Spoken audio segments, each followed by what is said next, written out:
오늘 우리에게 주시는 말씀은 사무엘상 23장 1절부터 14절까지 말씀입니다. 설교의 제목은 다윗은 무모하지 않다, 계산법이 다를 뿐이다 라는 제목으로 말씀을 나눌 겁니다. 오늘 말씀을 보면요, 다윗이 굉장히 무모합니다. 여러 가지로 무모한 사람이에요. 사실은 우리가 좀 알았어요. 이 사람 무모한 거 언제 알았냐면 골리앗 앞에서 떠들 때 꼬맹이가 달려나간다고 그럴 때부터 좀 알았어요. 그때부터 알았어요. 그냥 물맷돌 5개 그거 들고 나갈 때부터 알았어요. 뭐가 좀 다윗은 무모한 사람 같습니다. 하지만 다윗은 그렇게 무모한 사람은 아닙니다. 계산법이 다를 뿐입니다. 움직이는 모습이 달라요. 그냥 멍해서 다니는 사람 아니에요. 아주 기민하게 움직이고요, 빨리 움직입니다. 골리앗이랑 싸울 때도 그냥 민기적 가지 않았어요. 골리앗을 향해서 달려가는 사람이에요. 느리지 않아요. 빠릅니다. 그리고 뭔가 능력이 많습니다. 지혜롭습니다. 하지만 다윗이 하는 그 모든 일들이 우리가 봤을 때 꽤나 무모해 보입니다. 저러면 안 될 것 같은데 싶은 거예요. 저러면 안 될 것 같은데 하는 그 길로 다윗이 갑니다. 도대체 뭐가 저러면 안 될 것 같은 일인지 한번 보시죠. 그리고 이 사람 다윗의 삶에 어떤 일이 일어나는지 우리가 오늘 말씀을 통해서 살필 겁니다. 그러면서 해야 되는 일은 뭐겠습니까? 다윗이 하나님의 은혜를 누렸듯이 우리도 이 다윗처럼 하나님과 함께 어쩌면 하나님이 복 주시려는 그 미래, 하나님의 뜻이 이루어지는 곳으로 함께 가고 또 그 나라 그리고 그 일을 함께 이루어가는 사람들, 그런 감격과 그 뿌듯함, 그 보람, 인생의 의미, 그것들을 찾게 되는 오늘 말씀이 되기를 주의 이름으로 축원합니다. 자, 오늘 말씀 보시죠. 23절입니다.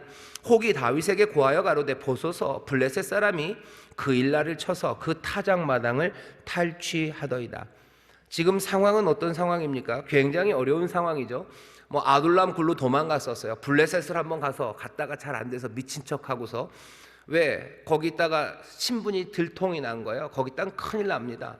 그러니 겨우 도망와서요, 미친 척하고 도망와서 아둘람 굴에 있었더니 거기 온갖 지친 사람들, 환난당한 사람들, 빚진 사람들, 마음 원통한 사람들, 그런 사람들만 줄줄이 모입니다. 그렇게 모인 사람이 400이에요.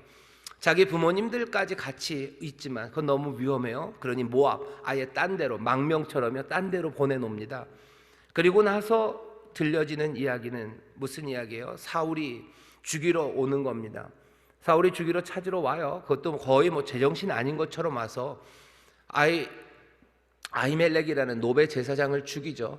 노베 제사장을 죽이고 제사장들을 다 죽이고 노베에 있는 아이들, 부녀들, 거기 있는 가축까지 몽땅 다 진멸한 일이 있습니다. 두렵죠. 떨리죠. 온 이스라엘이 그러니까 벌벌 떨어요.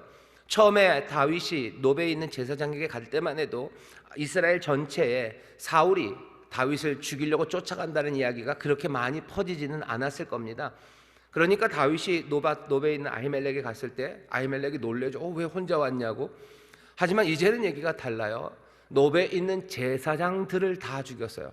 제사장들 85명을 죽였습니다. 사람을 죽인다는 게 그렇게 쉬운 일이 아닙니다. 전쟁을 하다가 적군을 전쟁통에 죽는 사람들은 있지만 그냥 평상시에 자기 민족을, 자기 백성을 85명을 죽인다고요? 그것도 제사장들 85명을 죽인다고. 게다가 이 사람들에게 별 잘못이 없어요. 혹시 잘못을 묻는다면 아히멜렉에게만 물을 수 있어요. 나머지 제사장들은 뭔 일이 일어난지도 몰라요. 근데도 85명. 게다가 노베에 있는 아이들까지 죽여요. 아이를 죽인다는 거, 이건 얼마나 무시무시한 일입니까? 아이들을 어떻게 죽입니까? 근데 참 이상하죠. 전쟁 때가 되면 사람들이 분노로 아니면 그 공포로 정신이 없어지면요, 아이들을 이상하게 죽입니다. 어떻게 아이들을 죽일까 싶은데 아이들을 죽여요. 또 여자들을 죽여요. 어떻게? 싸움에 나온 사람들이 아닌데. 그런데도 그렇게 합니다. 그 얘기는 사울이요, 제정신 아니에요. 사울은 지금 정신 없는 사람입니다. 할 수 없는 일들을 하죠. 온 이스라엘에 아마 사울이 제정신 아니다, 사울이 노베 제사장 85명과 그리고 노베에 있는 모두를 다 죽였다, 그 이야기가 공포 더하기 사울에 대한 비난, 그리고 사울의 어쩌면 모자란 모습, 그거 보여줬을 거예요. 아말렉에게 가서 다 진멸하라고 그럴 때 그때는 진멸하지 못하더니 적과 싸워서 그거 진멸하는 건 못하고 지 백성들, 그것도 힘없는 부녀자들, 제사장들을 그렇게 죽였다고? 불만, 두려움, 그게 이스라엘에 가득합니다. 그러니 사실은 뭔가 잘못됐다는 걸 알지만 훨씬 더 두려운 시간이에요. 왜? 정신없는 사람이 칼을 잡았으니 그거 얼마나 두렵습니까? 다윗은 계속 도망가고 있어요. 근데 어떤 사람이 와서 다윗 그런 상황에서 말합니다. 블레셋 사람이 그일라를 쳐서 그 타작마당을 탈취하더이다. 이스라엘과 블레셋 국경 쪽에 있는 그런 동네입니다. 그일라라는 동네요. 그 동네에 블레셋이 와서 타작마당을 탈취한대요. 그러니까 블레셋 사람들이, 블레셋이 뭐 대단한 나라도 아니에요. 사실은 약간 마적당 같은 것들이죠. 농사가 다 돼서 뭔가 타작할 때가 되면 그때 와서 뺏어가요. 씨 뿌릴 때 그때 와서 뺏어가면 안 돼요. 그러면 아무것도 없죠. 뺏어갈 것도 없죠. 씨 뿌려서 싹 요만큼 나온 거 그거 다 어떻게 하고서 그 싹 캐갑니까? 쑥 뜯으러 온 거예요? 아니죠. 여기 여러분들 기드온 생각나시나요? 기드온도 미디안이 쳐들어올 때요 몰래 포도주 틀에다가 밀 타작을 합니다. 왜냐하면 밀타작 판을 벌리면 밀타작 하는구나, 저거 뺏으러 가야 되겠다라고 생각할 때니까 포도주 틀에다가 그거 몰래 하나씩 그거 타작하고 있었던 사람이 기드온이에요. 미디안도 늘 그러니 곡식 벨 때가 되면 옵니다. 타작할 때가 되면 와요. 블레셋도 딱 타이밍 맞춰서 오는 거죠.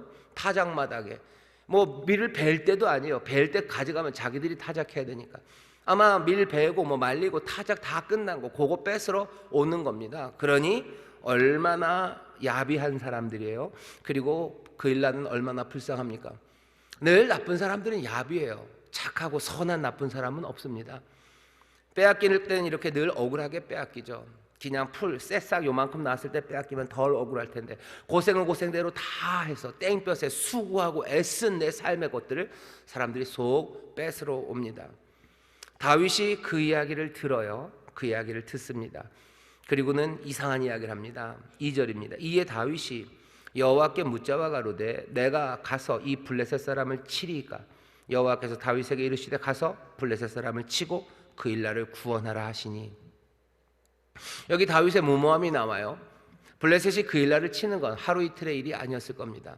늘 그랬겠죠. 블레셋이 힘이 셀 때는 늘 그랬을 거예요. 사실은 사울이 해야 되는 일은 뭡니까? 그런 거 다 막아주는 일 사울이 해야 되는 거예요. 블레셋 몰아내야 되는 거죠. 그일라 땅에 살아가는 이스라엘 사람들이 수고하고 애쓴 것들 빼앗기지 않도록 지켜줘야 되는데 사울이 지금 그 일 할 수 있는 상황이겠습니까? 지금 다윗 쫓아다니기가 바빠요. 그러니 그일라가 어려움을 당했을 때 사실은 그 이야기가 사울에게 가야 되는데 사울에게는 그 얘기가 갔는지 안 갔는지 모르겠습니다. 근데 사람들은 벌써 다윗에게 와서 얘기하는 것 같아요. 이 문제 해결해 달라는 거죠. 누군가 와서 얘기합니다. 누군가 와서 얘기한 사람은 당연히 그일라와 상관 있는 사람일 거예요. 그일라에서 누가 달려왔겠죠. 얼마 멀지 않은 곳에 다윗이 있으니 거기 그래도 뭐 400명이나 되는 군사가 있다니 거기 가서 도움을 청하라고 누구를 보냈을 거예요. 헐떡이며 왔겠죠. 이렇게 됐다고. 다윗이 그 말을 듣습니다. 그리고는 어떻게 여호와에게 묻습니다. 여기 여호와께 묻는 게 이상해요. 왜 여호와에게 묻습니까? 우리는 이런 이야기들을 들으면 보통 어떻게 반응하죠? 그일라에서 블레셋에 사람들이 당하고 있어요. 그 얘기를 들으면 그냥 안 됐네, 그렇구나, 참 안 됐네 라고 합니다. 아니면 이 천하의 나쁜 놈들, 그일라 사람, 그 땅이 몇 평이나 된다고 블레셋 지들 정말로 나쁜 놈들이라고 욕하고 분노할 수 있어요. 그리고 대부분의 경우 그냥 거기가 끝입니다. 나쁜 놈들, 가슴 아파해요. 아니면 또 이렇게 아는 척하는 사람들 있죠. 무슨 분석을 해요. 왜 그런 줄 아냐? 그일라가 그 옆에 있기 때문에 지정학적 위치가 그런 거고, 또 사울이 정치적으로 지금 혼란해서 그런 거고, 그러니까 이런 어려운 일이 있는 거고, 역사적으로 그랬고, 이런저런 이야기들 쭉 풀어놓습니다. 우리 주변에도 그런 경우들 많죠. 누군가가 아파요. 누군가가 가난해졌어요. 그 이야기를 들으면 아이고 안 됐다라고 그러든지, 아니면은 그 사람을 아프게 하고 힘들게 하는 사람 욕을 실컷 해주든지, 아니면 왜 그렇게 됐는지 이런저런 이야기하는 거야. 아이고 그 집안 아제비가 잘못해서 그런 거라고, 그 집안이 그래서 아들놈이 그래서 그런 거라고, 그렇게 얘기를 해요. 그리고 거기가 끝입니다. 여기 다윗은 그러지 않아요. 이 이야기를 듣고요 여호와께 묻기 시작합니다. 묘하죠. 왜 물어요? 묻는 이유는 분명합니다. 내가 가서 이 블레셋 사람을 치리일까? 누가 도와달라고 한 것도 아니에요. 전해진 이야기는 그냥 그런 일이 있다라는 이야기만 전해졌어요. 근데도 간다고 마음에 작정을 한 것 같습니다. 누가 블레셋이랑 싸워달라고 얘기하는 것도 아니고 싸워야 된다고 얘기하지도 않아요. 다윗은 지금 왕도 아니고 그 책임이 있는 것도 아니고 누가 부탁한 것도 아니고 아니면 하나님이 가라라고 먼저 그러신 것도 아니에요. 하나님이 가라고 하시니 제가 가야 됩니까? 라고 기도하는 거 아닙니다. 지금 그일라에서 사람들이 어려움 당하고 블레셋이 곡식을 빼앗으러 마적단처럼 왔다는 그 이야기 한마디에 다윗은 여호와께 기도하기 시작합니다. 묻기 시작해요. 무슨 에봇을 놓고서 어떤 판단인지 뭐 OX로 했는지 그건 잘 몰라요. 여기에서 중요한 건 뭘 얘기하고 싶은 거예요? 그일라의 곤경에 대해서요. 다윗은 머뭇거리지 않아요. 며칠을 고민하다가 가야 되나 말아야 되나 뭐 작전을 세우고 사람들 숫자 세보고 블레셋에 몇 명이나 왔대더냐 그런 거 묻는 것도 없어요. 그냥 다윗은요 바로 반응합니다. 바로 뭐 하는 거예요? 그냥 가야 됩니까? 하나님 내가 갈까요? 블레셋을 내가 칩니까? 라고 얘기를 해요. 왜 그랬습니까? 어쩌면 이유는 하나죠. 자기들도 환난 당한 사람이에요. 자기들도 쫓기는 사람들이고 빚진 자들이고 마음이 원통한 사람들입니다. 그 원통하고 가슴 아프고 쫓기고 빼앗겼던 그 다윗은요 다른 아픈 사람들을 보았을 때 뭐요? 같이 아파하는 사람이에요. 모두가 다 그러냐? 그렇지 않습니다. 당장 3절만 봐도요 이 사람 같이 있는 사람들 누구예요? 환난 당한 사람들이고 이 사람들 빚진 사람들이고 이 사람들 쫓겨난 사람들이에요. 꽤나 많이는 블레셋이 쳐들어와서 자기 동네에 그냥 불바다 되는 바람에 가지고 있는 거 다 사라져서 쫓겨온 사람들도 분명히 있을 겁니다. 그런데도 그 사람들이 뭐라고 얘기해요? 다윗의 사람들, 환난 당했던 사람, 빚진 사람, 그리고 집 떠났던 사람, 자기의 삶들도 다 깨어졌던 그 사람들인데 뭐라고 얘기하냐면 보소서 우리가 유다에 있기도 두렵거든. 지금 우리가 여기서 도망가는 유다에서 도망가는 것만 해도 두려운데 우리가 그일라에 가서 블레셋 사람의 군대는 치는 일 그건 너무 힘들고 두려운 일이라고. 왜냐하면 그일라는 블레셋 근처입니다. 그러니 당연히 뭔가 붙어서 싸움이 되면요 블레셋에서 누군가가 오기가 훨씬 더 좋은데요. 여긴 유다 홈코트 아니에요. 그 국경 근처 블레셋 근처입니다. 게다가 우리가 유다에서 지금 도망 다니고 있는 거예요. 사울이 우리가 어디에 있는지 몰라야 돼요. 근데 우리가 그일라에 가서 치면 당연히 그일라에 지금 다윗이 있다는 소문 날 거예요. 그러니 블레셋과 싸우는 것도 만만치 않은데 이제 또 사울이 그것 알고 오면 더 위험한데 우리가 거기 가야 되냐고. 마음 상한 사람들, 슬픈 사람들, 당해봤던 사람들이 여기 당한 사람들을 향해서 우리도 당했으니 너희는 얼마나 마음 아프냐 그러고 달려간다고요? 아니요, 그러지 않습니다. 자기의 유익을 어쩌면 더 많이 챙길지도 몰라요. 왜? 아파봤기 때문이요. 아픈 게 얼마나, 빼앗기는 게 얼마나, 그리고 비어있는 게 얼마나 슬픈지 알기 때문에요. 슬픈 사람들, 아픈 사람들을 돕다가 그 앞날이죠. 거기에서 내가 더 비어지고 내 삶이 슬퍼지고 내 삶이 깨어지는 거 그거 더 두려워하는 겁니다. 현상은 깨진 사람들이에요. 아픈 사람들이에요. 그런데 다윗은 이리로 가려고 합니다. 하지만 함께 있는 사람들은 못 가겠다는 거예요. 왜? 앞날에 대한 생각이요. 갔다가 어떻게 될까죠? 갔다가 어떻게 될까? 지금은 깨진 마음과 깨진 마음이니 함께 위로할 수 있을 것 같아요. 얼마나 슬픈지 알아요. 누구보다도 잘 압니다. 도와주고 싶은 마음이 있어요. 지금은 있어요. 근데 문제는 뭐예요? 그리고 나서 그 다음 이야기요. 미래에 관한 이야기요. 내일에 관한 이야기요. 거기 갔다가 블레셋과 싸워서 우리 더 상하고 사울 쫓아오면 우리 더 도망가야 되고 도대체 아무 유익이 없어요. 앞날을 생각하면 유익이 없어요. 앞날을 생각한다는 건 뭐죠? 계산하는 겁니다. 여기 사람들의 계산법이 나오는 거죠. 연약한 사람들이 연약한 사람 돕다가는 뭐가 되는 거예요? 마이너스 되면요 이건 더 심한 마이너스 돼요. 우리는 슬퍼질 거고 우리는 더 아파질 거고 우리는 더 힘겨워질 거니 그 앞날을 가지 못합니다. 그 사람들은 계산이 끝났어요. 앞날은 뭐예요? 그냥 더 슬픔이에요. 다윗이 다시 기도합니다. 다윗이 여호와께 묻자온대 여호와께서 대답하여 가라사대 일어나 그일라로 내려가라. 내가 블레셋 사람을 내 손에 붙이리라 하신지라. 다시 얘기하셔. 블레셋 사람을 내 손에 붙인다. 더 분명하고 확실하게 얘기해 주시는 거죠. 처음에 물었을 때는 그냥 가라. 블레셋 사람 치고 그리고 그들을 구원해라. 그냥 그 사람들 싸워서 구원해내라만 얘기했어요. 근데 두 번째는 뭐예요? 내가 블레셋을 네 손에 붙이겠다라는 이야기는 조금 느낌이 다릅니다. 뭐냐면 블레셋과 싸워서 그 사람들 그냥 구원해내는 것으로 끝낼 수 있어요. 하지만 블레셋을 네 손에 붙여주겠다는 얘기는요, 이건 전쟁의 상황에 대해서 하나님이 약속해 주시는 거예요. 아주 일방적인 전쟁이 될 거예요. 네가 블레셋에 있는 모든 것도 다 탈취하고 거기 있는 것에서 네가 복을 누릴 거고 승리할 거라는 이야기를. 앞에 첫 번째는 그냥 쳐서 구원해낸다, 승리 뭐 이런 얘기는 좀 없어요. 그냥 도와라 라는 이야기지만, 두 번째는 하나님이 분명하게 말씀해 주십니다. 그 말을 듣고 다윗이 어떡합니까? 다윗은 그렇게 기도하고 묻고 대답을 듣고 나더니요, 5절입니다. 다윗과 그의 사람들이 그일라로 가서 블레셋 사람과 싸워 그들을 크게 도륙하고 그들의 가축을 끌어오니라. 다윗이 이와 같이 그일라 거민을 구원하니라. 다윗은 어떻게 해요? 그 다음에 기도하고 달려갑니다. 함께 있었던 사람, 나중에 한 600명쯤 되는데요, 이 사람들과 함께 달려가요. 머뭇거리지 않습니다. 2번 물어봤어요. 한 번 물어보고 또 물어보고, 갑니까? 가라, 내가 이긴다. 그 말 듣고 다윗은 머뭇거리지 않아요. 그리고 달려갑니다.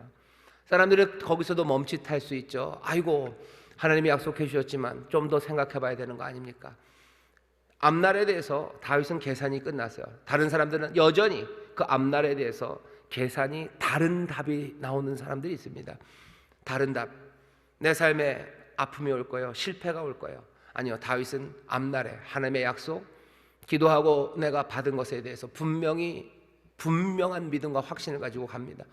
하나님께서 기뻐하시고 하나님이 이루실 그 일이 이루어질 것을 내가 믿어요. 다윗은 기도하며 그것을 확신합니다. 그리고 머뭇거리지 않습니다. 그리고는 달려갑니다. 그게 첫 번째 이야기예요. 두 번째 어떻게 되나 또 보셔요. 아히멜렉의 아들 아비아달이 그일라 다윗에게로 도망을 할 때 손에 에봇을 가지고 내려왔었더라. 에봇이 있다는 건 하나님의 뜻을 묻는 겁니다. 그러니까 하나님의 뜻을 묻는데 뭐가 에봇이 사용될 거다라는 암시만 있지 어떻게 에봇을 사용했는지는 없어요. 그 대신 오히려 무슨 에봇을 사용하는 것 같지가 않아요. 다윗이 하나님과 어떻게 대화하는지, 어떻게 기도하는지 그 아래 이제 이야기가 펼쳐질 겁니다. 7절이 중요합니다. 다윗이 그일라에 온 것을 혹이 사울에게 고합니다. 앞에 우리 1절도 봤죠. 혹이 다윗에게 뭘 고해요? 그일라가 어려움 당하고 있다는 걸 고했어요. 근데 여기 똑같이 어려움 당하는 사람입니다. 다윗이 지금 거기 이제 갇혔어요. 사울에게 고함에 사울이 가로되 하나님이 그를 내 손에 붙이셨도다. 그가 문과 문빗장이 있는 성에 들어갔으니 갇혔도다. 그일라가 어딘지 사울은 압니다. 거기는 뭔가 이렇게 딱 가둬둘 수 있는 동네인가 봐요. 문과 문빗장이 있는 곳으로 들어갔어. 그럼 어디 도망갈 데 없어요. 이제 입구에서 그냥 쫓아 들어가면 너네들은 도가내든 쥐예요. 그래서 사울이 뭐라고 얘기해요? 하나님이 그를 내 손에 붙이셨도다. 이 얘기를 들으면 사람들이 욱 하는 거야. 욱. 하나님이 사울에게 다윗을 붙이셨다고? 그럴 리가 없죠. 지금 바로 이전에 사울이 한 일은요, 하나님의 제사장 85명을 죽인 거예요. 하나님의 제사장 85명과 그 모든 가족과 식솔들, 가축들을 몽땅 다 죽인 사람이 사울입니다. 모든 사람들이 다 알아요, 이제는. 그런데 사울의 입에서 뭐라고 나와요? 하나님이 그를 내 손에 붙이셨대요. 이런 걸 뭐라 그럽니까? 착각이라고 그러는 거죠. 사울은 지금 착각하고 있어요. 하나님이 내 손에 붙이셨대요. 하나님이 내 손에 붙이셨대요. 하나님이 다윗을 내 손에 붙이셨으니 내가 이제 다윗을 잡았다고. 그럴 리가. 아마 오늘 본문에서 제일 황당한 이야기예요. 계산이 제일 이상한 사람이 이 사람 사울입니다. 지금 여기 세 종류의 사람들이 네 종류? 어쩌면 한 세 종류가 나옵니다. 하나는 다윗이에요. 또 하나는 다윗과 같이 한 사람들입니다. 이 사람들은 굉장히 현실적인 사람들이에요. 이게 유익이 되는지 유익이 안 되는지, 정치적으로 뭐가 목적을 이룰 수 있는지, 아니면 군사 경제적으로 뭐가 좋은지 이거 따지는 사람들이에요. 하지만 여기 끝쪽에는요, 사울이라는 사람이 있어요. 이 사람은 계산이 완전히 이상한 사람이에요. 이 사람은 뭐예요? 하나님이 나를 도우셨다고 생각해요. 다윗과 사울 차이가 뭡니까? 다윗도 하나님이 나를 도우신다고 생각해요.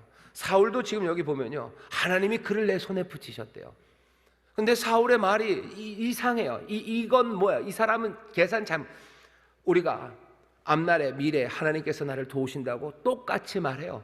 하나님이 나를 도우셨다고 똑같이 말하는데 다윗의 말과 사울의 말이 너무 다르게 들리는 건 왜 그렇게 들립니까? 이건 그냥 우리의 느낌이 아니에요. 성경이, 오늘 사무엘상이 우리에게 보여주는 거죠. 사울의 이야기를 좀 들어봐라 하는 거예요. 들어봐라. 하나님이 내 손에 이걸 붙였다고 하는 그 사람 말을 들어봐라. 우리 주변에 이렇게 말하는 사람들 굉장히 많아요. 하나님이 나를 도우신다고 말하는 사람들 굉장히 많아요. 하나님의 백성 중에 많아요. 예수 믿는 사람들 중에 많아요. 소위 말하는 목회자 이런 사람들 중에 많아요. 꽤나 유명한 사람들 중에도 많아요. 그러면서 하나님이 우리를 도우신대요. 하지만 그 말이 완전히 착각이라고 생각할 수밖에 없는 건 그 전에 뭘 했는지 보라는 거죠. 그 전에 사울이 그 어마어마한 일들을 해놓고서 하나님이 나를 도우신다고 말하는 거, 여기에 대해서 사울 이 사무엘상을 쓰면서 옆에다 괄호하고, 사울 이 정신 나간 사람아, 하나님이 너를 도우셨겠냐. 여러분들 이 글을 읽는 분들 조심하세요. 사울의 이 말은 진짜 웃기는 말입니다 라고 안 써놔도 읽는 사람들은 압니다. 이렇게 말하는 사람들이 있지. 하지만 이 말은 얼마나 허망한 말이고 우스운 말이고 어쩌면 하나님을 향해서 모독적인 말인가. 하나님이 도우신 거 아니에요. 하나님이 가둬놓지 않으셨어요. 근데 하나님의 이름을 부릅니다. 여호와의 이름을 망령되이 일컫지 말아라 라는 이야기가 있습니다. 십계명의 앞쪽에 있어요. 그죠? 세 번째 있죠. 하나님 한신이여, 우상 섬기지 마라. 하나님 이름 망령되이 일컫지 말아라. 하나님의 이름을 망령되이 일컫는다는 게 뭐 하나님의 이름에다가 욕을 붙인다 그런 거 아니죠. 지금 여기 이 사울은요, 하나님의 이름을 망령되이 일컫고 있습니다. 하나님이 절대로 하지 않으신 일이요, 너를 위해서 하나님이 다윗을 그일라, 도망갈 곳 없는 그 성에 가두셨다고 하나님의 이름을 망령되이 사용하고 있는 거죠. 그냥 아예 재수가 좋았네, 그게 훨씬 더 낫죠. 그런데 하나님이 그를 내 손에 붙이셨대요. 황당한 이야기를 지금 하는 겁니다. 사울은 몰랐을까? 자기가 하나님의 제사장 85명을 죽인 걸 자기는 모르는 건가? 자기가 하나님 앞에서 얼마나 잘못하고 있는지를, 내게 맡겨진 사명, 왕으로서의 사명 말고 내가 한 사람 질투와 분노에 휩싸여서 그냥 나에게 충성스러웠던 사람 하나 죽이겠다고 쫓아가는 내 삶의 모습이 자기에게는 보이지 않는 건가? 잊어버린 건가? 아니면 인정하기 싫은 건가? 앞에는 이런 걸 뭐라고 설명했어요? 그냥 악신이 사울을 붙잡았다고 그냥 설명하는 거예요. 그렇게 설명하지만 우리는 그 모습이 뭔지 압니다. 이건 정말 하나님의 사람이 아닌데. 그런데 하나님의 이름을 불러요. 이건 아니죠. 하나님이 그를 내 손에 붙이셨다. 그러니 신났어요. 신나면 안 되는데 착각한 사람은 그렇게 신나합니다.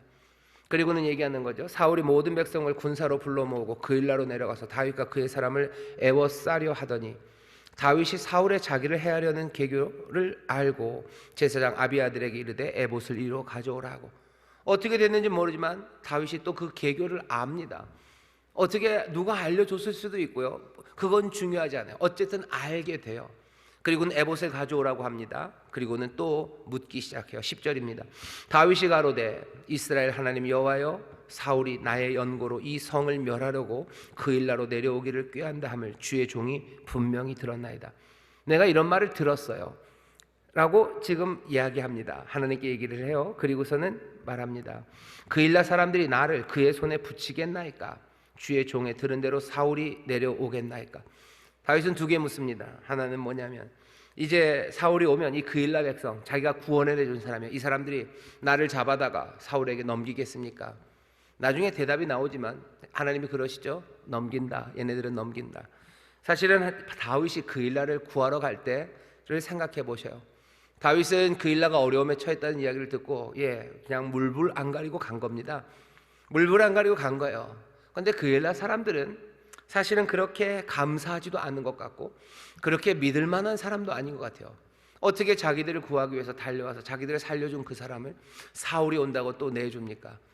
원래대로면 그럴 수도 없다 하고 사울과 싸우든지 아니면 몰래 뭘 어떻게 해서라도 살려 보내려고 애를 써야 될 텐데 여호와께서 뭐라 그러셔요? 아니 그냥 너 내줄 거다.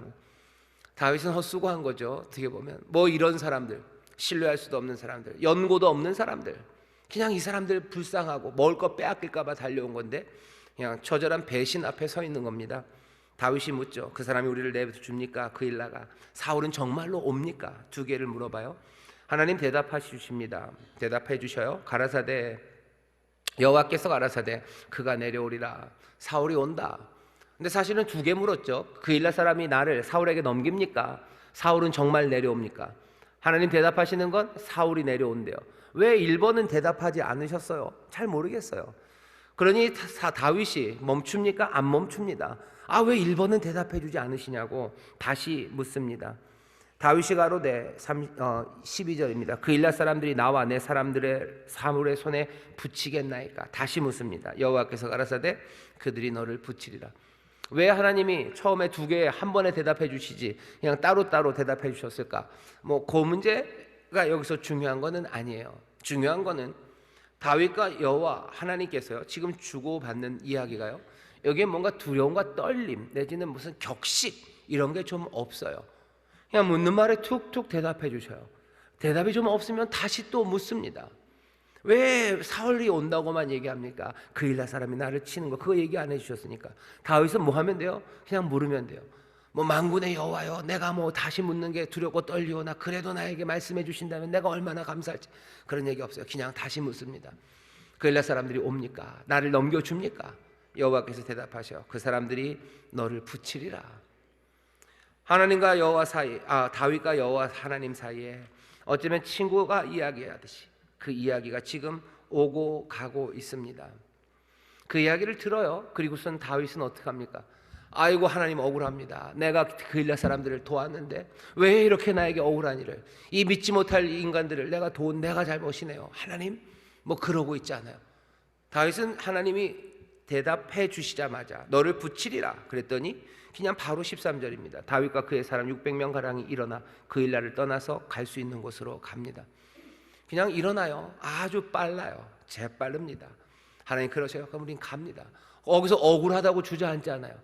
이 그일라 이 못된 인간인데 그렇게 울분을 터뜨리지도 않아요. 하나님이 온다고 하시니 예 알았어요. 그리고는 행동하는 거죠. 빨리 짐 챙겨서 갑니다. 가고 결과는 어떻게 되죠? 결과는 다윗이 그일라에서 피한 줄을 혹이 또 사울에게 고함해 사울이 가기를 그치죠. 그일라로 갈 필요가 없습니다. 그런다고 문제가 다 해결되나요? 아니에요. 다윗은 갈 곳이 없습니다. 이리저리 방황하죠. 황무지 요새에도 있었고 또 황무지 산골에도 유하며 도망갑니다. 탈출은 했어요. 하지만 그게 끝은 아니죠. 여전히 방황합니다. 사울은 어떻습니까? 사울은 포기합니까? 사울도 포기하지 않습니다. 그일라에서는 못 잡았어요. 그일라까지 가는 건 포기했어요. 하지만 추적은 포기할 수 없습니다. 얼마나 포기를 못해요? 사울이 매일 찾습니다. 매일매일을 찾아요. 누구를 찾아요? 여호와를 찾아요? 아니요, 다윗 찾습니다. 죽이려고 다윗을 늘 찾아다녀요. 하지만 14절입니다. 하나님이 그를 그의 손에 붙이지 아니하시니라. 7절에 뭐라 그랬어요? 사울이 하나님이 그를 내 손에 붙이셨다라고 했어요. 근데 오늘 밑에 사울을 비웃는 거죠. 너한테 안 붙이신다. 하나님이 그를 그의 손에 붙이지 아니하시니라. 다윗 하나님께서 보호하셔요. 또 하나 봐야 되는 건 뭐예요? 사울 이 허망한 계산의 사람을 보라는 거죠. 하나님이 네 손에 붙이지 않았어요. 근데도 내 손에 붙였다고 생각하는 잘못 계산하는 사람. 여기 다윗 세상에 있는 사람들과는 또 달리 계산하는 사람 둘이 있습니다. 우리가 굉장히 많이 보는 사람들은요, 이 중간에 있는 사람들이에요. 마음이 깨지고 환난당하고 아파하고 힘들지만 여전히 자기의 유익을 계산하는 사람들, 여전히 자기의 앞날을 계산하면서요 꼼짝 못하는 사람들, 사울과 함께했던 그 600명, 어쩌면 그 사람들의 모습이 우리 주변에 가장 많이 보이는 사람들입니다. 사울까지 가지는 않으실 거예요. 여러분들 중에 사울 같은 사람이 있으시겠습니까?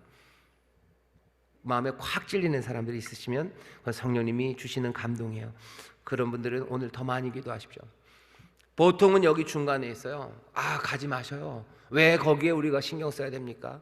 정치적으로 이득되는 것도 없고 경제적인 이득도 없고 군사적으로 굉장히 위험하고 그냥 억울하고 힘들지만 인생은 그런 거 아닙니까?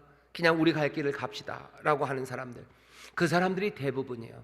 근데 이 사람들이 볼 때요, 여기 있는 다윗은 굉장히 무모합니다. 그 이야기가 들렸을 때 다윗은 그냥 바로 기도해요. 묻습니다. 그리고는 움직이기 시작해요. 오늘 이 짧은 말씀을 보면 사울과 다윗이 쫓기는 이야기, 톰과 제리 같죠. 여러분들 톰과 제리 아시나요? 고양이가 쥐를 계속 쫓아다녀요. 근데 이상하게 톰이 고양인데 제리 이 생쥐를 못 잡습니다. 그냥 계속 당하기만 해요. 톰이요. 그거와 좀 비슷한 것 같이 보이죠. 약한 다윗은 계속 도망가고 여기 있는 사울은 잡지를 못해요. 근데 이건 단지 톰과 제리의 이야기는 아니에요. 못 잡는다의 이야기만은 아닙니다. 여기 점점점요 다윗이 어떤 사람인지 우리에게 조금씩 보여지기 시작해요. 분명히 하나님이 도우셔서 다윗이 탈출하고 하나님이 도우시고 하나님이 이 다윗을 사울의 손에 붙이지 않으니 도망가는 거죠. 그러니 몽땅 이야기는 몽땅 다 하나님의 능력, 그래서 다윗은 도망가는 이야기, 그것만 있지는 않습니다. 다윗은 점점 더 성숙해 가는 건지 아니면 원래 그 밑바탕에 있었던 건지는 모르겠지만 이 사람이 어떤 사람인지가 점점 드러나기 시작합니다. 드러나기 시작해요. 우리의 삶을 잘 보셨으면 좋겠어요. 하나님의 우리가 도우심으로 삽니다. 하지만 그 삶 안에는요 내 이야기가 분명히 있어요. 그리고 내 이야기, 내 삶의 이야기에 하나님 없이 설명이 되는 이야기라면 그 사람은 하나님의 사람이 아닙니다. 하나님 없이도 내 삶이 다 설명돼요. 그죠? 어떤 사람은 그래요. 교회는 오지만 하나님 없이도 다 설명돼요. 자기가 수고하고 애써서 자기 길 걸어가고 그걸로 즐거워하고 그것 때문에 슬프고 하나님 얘기 하나도 안 해도 그냥 그 사람을 다 얘기해 줄 수 있어요. 그런 사람은 하나님의 은혜 안에서 하나님의 백성으로 또 하나님의 자녀로 살아가는 삶일까? 다윗의 삶은요 하나님 빼고는 말이 안 되는 삶이에요. 하나님의 능력과 은혜 그거 이야기하지 않고는 다윗의 삶은 이야기가 안 됩니다. 어떤 목사님들 아니면 어떤 성도들은요 하나님 빼고도 이야기 다 돼요. 그냥 자기 능력으로 살고 자기 계산으로 살고 세상이 하는 그 길대로 그냥 그렇게 살아요. 하나님 믿는지 안 믿는지 아무도 몰라요. 몰라도 다 그냥 그 삶이 이해되는 사람들이 있어요. 하지만 정말로 하나님의 사람들은요 하나님을 말하지 않고는 그 삶이 설명이 안 돼요. 어떻게 그 가난에서 지금 저 웃고 있는 삶이 되는지 설명이 안 돼요. 어떻게 그 질병에서 허덕허덕했던 사람이 그렇게 지금 펄펄 날아다니고 있는지 어떻게 설명이 안 돼요. 그 어리고 힘들었던 시절에 그렇게 당하고 당했던 사람이 지금 그렇게 밝음으로 살아가고 그렇게 기쁨으로 살아가고 그렇게 충만한 것으로 걷고 있는 것, 그거 하나님 말고는 설명이 안 되는 사람들이 있죠. 하나님의 은혜 그리고 하나님의 능력 말고는 또 설명이 안 되는 그런 나라와 민족들이 있습니다. 다윗은 분명히 그런 삶을 사는 사람이에요. 사울은 처음에는 그랬어요. 하지만 그 뒤에는요 거꾸로예요. 하나님이 역사하시지만 사실은 악신의 이름으로 설명되는 사람이에요.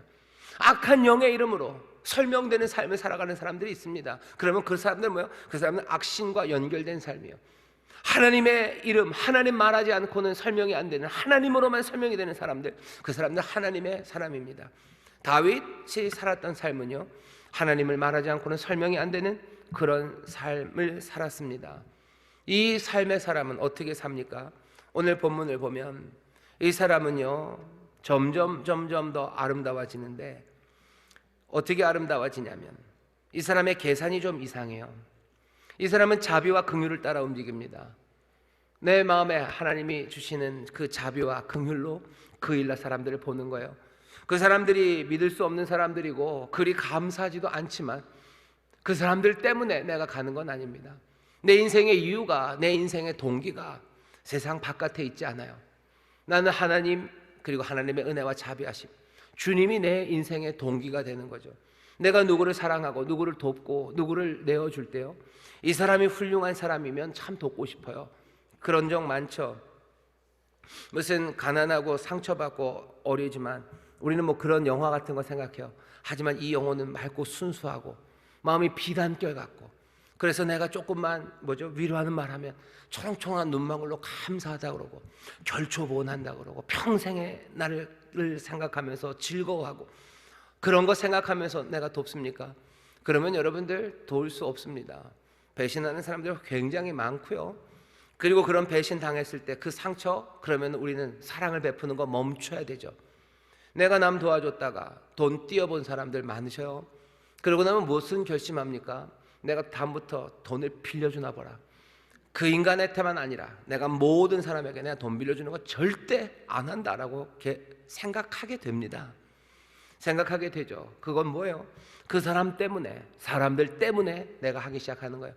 물론 거기에 문제가 있는 건 사실입니다. 하지만 그 문제로 달려가게 움직이는 계산은 여기에 있는 것이 되어서는 안 됩니다. 그리스도 안에서, 주 안에서 사랑하라는 것. 주가 우리를 사랑하시듯이, 주가 우리를 사랑하실 때 얼마나 많은 배신을 당하셨을까. 다른 사람 아니라 나를 따졌을 때만 해도 하나님이, 주님이 나를 사랑하시고 나에게 은혜 베푸시고 나에게 그만큼의 생명을 주셨건만 나는 그 일라 사람만큼이나 어쩌면 신뢰하지 못할 사람 아닌가. 베드로가 배신을 하죠. 배신을 하죠. 우리도 예수님 슬쩍 배신하죠. 못 본 척 지나가죠. 그 일라 사람들, 다윗이 자기들을 도와줬지만 사울이 올 때 못 본 척 하겠다는 거예요. 길 그냥 열어주겠다는 거예요. 여기 사울 오면 그냥 하겠다. 예수님 말씀 몰라요. 그냥 잠깐 눈 감고 그냥 지나가는 거죠. 예수님 모욕당하는 그곳에서 슬쩍 피하는 거죠. 예수님이 우리에게 하라고 하신 말씀이 분명한데도 불구하고 그냥 못 들은 척 하는 거죠. 못 본 척, 못 들은 척. 이거 뭐예요? 외면하는 겁니다. 내 삶에 그만큼을 내어주면, 내가 이 사람들에게 내어주면 이 사람들이 나를 외면하지 않을 줄 알았는데 아니, 외면하죠. 그러면 상처받죠. 그리고는 절대로, 예수님이 또 그런 경험이 얼마나 많으셨겠습니까? 근데 예수님은 멈추십니까? 아니요, 멈추지 않으셔요. 그는 자비로우신 분이요, 긍휼이 많으신 분이셔요, 오래 참으시는 분이셔요, 그리고 용서하시는 분이셔요. 우리의 연약함을, 여전히 우리의 연약함과 끼어진 걸 아시기에 우리를 채우러 오시는 분이셔요. 배신했지만 배고파 상한 것 알아요. 그러니 싸매러 오신 거예요. 머리부터 발끝까지 상한 곳 하나도 없고 모든 멍자국이 그냥 그라데이션, 맞은 데 또 맞아서 상한 이들. 이사야 보면 그렇죠. 와라, 우리가 변론하자. 와라, 우리 뭐 좀 회복해보자. 심해서 내가 다 때리려고 하고 다 부수려고 했지만 아니 와라. 그러면 다시 흰눈처럼 양털처럼 희게 될 거고 다시 우리의 복을 누리면서 그 평화를 우리 함께 누리자라고 오시는 예수님이십니다. 다윗은 어느샌가 예수님의 모습, 자비가 많고 긍휼이 많은 그 왕의 모습을 닮아가고 있습니다. 우리의 삶도 다시 한번 우리가 삶을 계산합니다. 당연하죠. 계산해야 되죠. 하지만 이 계산과 다윗은 다르게 움직여요. 왜? 계산법이 다르기 때문이에요. 이 사람들, 이 실망시킬 수 있는 이 사람들이 다윗의 계산엔 들어가지 않아요. 예수님 닮은 사람들은, 여기 있는 이 사람들이 내 계산에서 변수가 되지 않습니다. 내 인생의 변수, 내 삶을 움직여가는 건 주님이 내 삶을 움직여가는, 주의 은혜가 내 삶을 움직여가는 거지 세상이 내 삶을 움직여가는 건 아니에요. 좋은 사람이면 도와주고 좋지 않은 사람이면 안 도와주고, 이 인간이 나에게 은혜를 갚을 것 같으면 도와주고, 은혜 갚을 모두 아무것도 없고 그냥 은혜 갚을 능력이 없을 뿐만 아니라 심지어는 은혜 갚을 그런 마음도 없는 이 사람이면 내가 못 도와준다. 그건 예수님의 마음은 아니죠. 계산법이 달라요. 예수님은 모두를 위해서 돌아가셨습니다. 이게 약간 그 칼빈주의자랑 조금 다른 부분인데요, 예수님이 십자가에서 피 흘리시고 모든 것 찢겨 돌아가실 때는 정말로 훌륭하고 정말로 순진무구한 영혼들만을 위해서 피 흘리셨을까? 아니요. 죄인들을 위하여, 우리가 원수가 되었을 때 자기의 몸을 다 찢어 내어주신 거예요. 이들이 다 오길 바랍니다. 우리도 그렇죠. 우리가 도움는 사람들, 이 사람들 다 행복해서 우리가 다 화목하게 지내길 바라요. 정말로 간절히 바랍니다. 하지만 그렇지 않을 거라고 해서 우리가 돌아선다면 그건 예수님의 모습은 아니에요. 예수 믿는 사람 정말 이상하네요. 정말 이상합니다. 사실은 더 이상해져야 돼요. 누구만큼? 예수님만큼 이상해져야 되죠. 정말로 무모하고 저 양반 계산 못하신다, 저 양반 왜 저러실까 싶은 거예요. 멀게 느껴지시죠? 저도 그 삶이 참 멀게 느껴집니다. 하지만 우리의 삶의 목표는 거기에서요. 우리는 그리로 가는 사람들이에요. 다윗도 그리로 갑니다. 가다가 실패하고 넘어지기도 하지만 분명히 오늘 이 사무엘상 말씀이 우리에게 보여주는 것은 정말로 세상의 조건이 아니라 하나님의 사랑과 그 은혜에 따라서 계산하고 움직이는 사람들, 그 사람들의 모습을 보여줍니다. 또 하나, 다윗은 아주 자연스럽게 기도하는 사람입니다. 아주 자연스럽게 기도해요. 그냥 하나님 앞에 묻습니다. 그리고는 어떻게 해요? 아주 빨리 움직이는 사람이 다윗입니다. 하나님의 섭리를 믿어요. 하지만 동시에 자기가 해야 될 일이 뭔지 다윗은 분명히 압니다. 그런데 이거에 쉽지 않아요. 하나님을 신뢰하는 사람, 그리고 내가 뭔가를 해야 되는 사람, 이게 좀 갈립니다. 우리 교회도 좀 그런가요? 우리 교회도 뭐 기도 모임 하는 데서 중보기도팀 아니면 무슨 기도 모임 하시는 분들 계셔요. 기도에 열심히 있는 팀들이 있어요. 그분들이랑 뭔가 밖에 나가서 뭘 돕고 구제하고 아니면 뭔가를 지어주고 세상을 바꾸려고 봉사하는 팀이랑 이 팀이 똑같나요? 아니요. 아예 딱 떨어져 있진 않지만 뭐 겹치는 부분이 아주 조금 있습니다. 이 얘기는 뭐예요? 우리 안에도 약간은 기도, 하나님을 신뢰하는 것, 그리고 행동하는 것, 하나님께서 하나님의 나라를 이루실 거라고 믿는 사람, 우리가 하나님의 나라를 만들어 가야 된다고 생각하는 사람, 그 사람들이 완벽하게 겹쳐지지는 않습니다. 그게 조금 나눠져 있어요. 다윗은 다릅니다.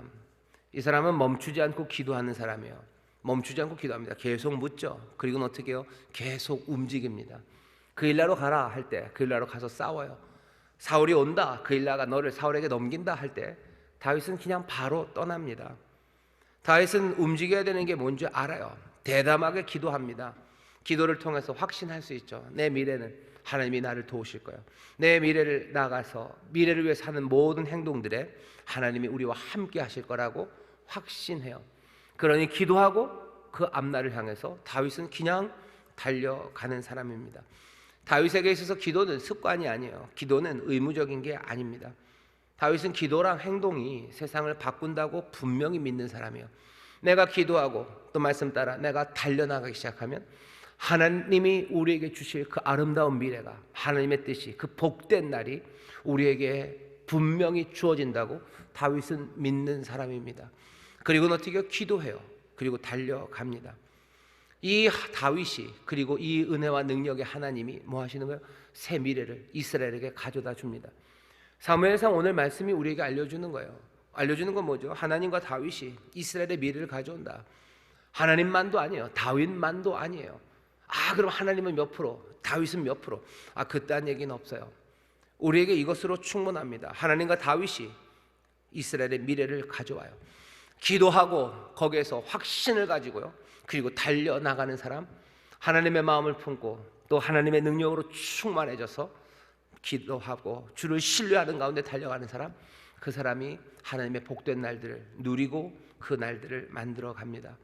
그게 오늘 우리에게 주시는 말씀이에요. 다윗이 계산이 좀 이상하죠. 무모해 보이죠. 하지만 다른 이유가 아니에요. 계산법이 다르기 때문입니다. 사람들은 뭐라고 생각할지 몰라요. 하지만 다윗은 알아요. 기도와 행동이 세상을 바꾼다는 그 공식에 자기의 삶을 집어넣은 거예요.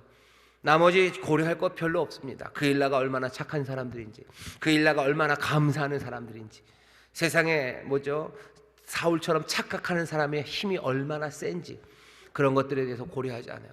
사울의 힘이 얼마나 센가, 그 일나는 얼마나 나쁜가, 블레셋은 얼마나 어쩐가, 그 모든 것들 다 내려놓고 다윗은 기도와 행동이, 하나님이, 그리고 내가, 그리고 내 순종이 새 미래를 만들어낸다는 것, 그것을 믿으며 나아가는 사람입니다. 그 일이 정치를 바꿀 겁니다. 교회를, 가정을, 그리고 나를 바꿀 거예요. 내 삶의 변화가 필요합니까? 내 미래가 하나님의 미래, 정말로 복된 미래가 되길 원하셔? 그럼 기도와 행동으로 나가는 거예요. 다른 거 고려하면은 세상 방식대로 살 거고, 사실은 우리가 기도와 행동으로 나가면 세상이 우리를 무모하다고 하겠지만 우리는 무모한 거 아니에요. 계산법이 다를 뿐입니다. 모르지 않아요. 그 일나가 배신할 걸 모르지 않아요. 그럴 수 있다는 것 알아요. 사울이 제정신이 아니라는 거 압니다. 하지만 그것이 내 계산에 들어오진 않아요. 내가 기도하고 말씀에 순종하며 나가면 세상이 변할 것, 주와 함께 내가 주께 기쁨의 순종으로 주를 의지하며 나가면 세상이 변한다는 훨씬 더 분명하고 단순하고 아름답고 그리고 증명된 그 공식으로 다윗은 계산을 합니다. 우리도 이 계산을 따라갈 때 세상이 우리를, 아니면 과거에 내가 나를 보면 내가 지금 무모하다고 생각할지 몰라도 아닙니다. 무모한 사람들 아닙니다. 이렇게 이 공식으로 나아가기 시작할 때요, 어떤 일이 벌어지냐? 벌어져야 되냐? 저는 이렇게 생각합니다. 기도와 행동으로 나가서 하나님의 미래를 만드는 사람들 점점 더 하나님 깊이 닮아갑니다. 점점 하나님 깊이 닮아가요. 왜? 보는 건 그분밖에 없기 때문이에요. 공감하는 마음 점점 깊어지고, 사랑의 마음, 긍휼의 마음 점점 깊어지고요. 그리고 또 기대하십시오. 그리고 또 그렇게 되기를 소망하셔. 우리의 능력, 우리의 힘은 점점 더 강성해져 가는 줄 믿습니다. 우리에게 힘 주시고요. 하나님 닮고 결국은 이 성령의 놀라우신 은혜예요. 성령님 우리에게 오셔서 우리를 그리스도의 마음으로 하나님의 은혜 가운데로 그렇게 점점 거룩한 하나님의 자녀로 그 형상으로 만들어가요. 공감은 깊어지고 사람은 점점 더 깊은 사람이 되어갑니다. 그리고 성령의 놀라우신 그 능력과 힘이 우리와 함께 하시고 권세가 함께 하셔서요, 내가 기도하고 행동하는 그 가운데 하나님의 복된 미래를 열어갈 수 있는 힘과 지혜, 능력, 부족함 없이 우리 가운데 부어주시는 줄 믿습니다. 여러분들 그거 위해서 기도하셔요. 그거 위해서 내가 주님 닮기 위해서 기도하셔요. 주의 능력이 나에게 충만하기 위해서 기도하셔요. 내 자녀들이 주님 깊이 닮아가기 위해서 기도하셔요. 내 자녀들이 주의 능력과 주의 권세와 주의 힘으로 온전히 서기를 바라셔요. 세상이 무모하다 할지 모르지만 기도와 행동으로 하나님이 주시는 그 복된 날, 그 미래, 세상을 바꿔내는 내 자녀들이 되기를 위해서 기도해 주셔요. 그 일에 여러분들은 제외된 거 아닙니다. 저와 여러분들도 그 일에 우리를 부르시고 그래서 우리에게 기름 부으시고 우리에게 자녀 삼아 주신 겁니다. 기도하고 행동하셔요. 성령 안에서 점점 더 깊어지시고 점점 더 강해지시는 하나님의 자녀들, 예수의 사람들 되시기를 주의 이름으로 축원합니다. 기도하겠습니다. 하나님, 하나님의 사람들 세상이 볼 때 무모해 보입니다. 하지만 우리들 무모한 사람들 아니고 다른 세상을 바라보고 달리 세상을 계산합니다. 주가 우리의 모든 것이 되시기에, 주님이 우리의 능력이시고 주가 우리를 사랑하시고 주가 우리에게 약속을 주셨기에 주여 주를 신뢰함으로 기도하며 또 행동하며 빠르게 순종하며 앞으로 나아갑니다. 주여 그 길에 하나님이 약속하신 미래가, 하나님이 가져다 주실 놀라운 천국이 우리 가운데 이루어지는 줄 믿사오니 주여 성령 안에서 점점 더 예수님 닮아가는 우리 모든 주여 이 일을 이루어가는 하나님의 귀한 자녀들 되게 하여 주시옵소서. 감사드리며 예수님 이름으로 기도하옵나이다. 아멘.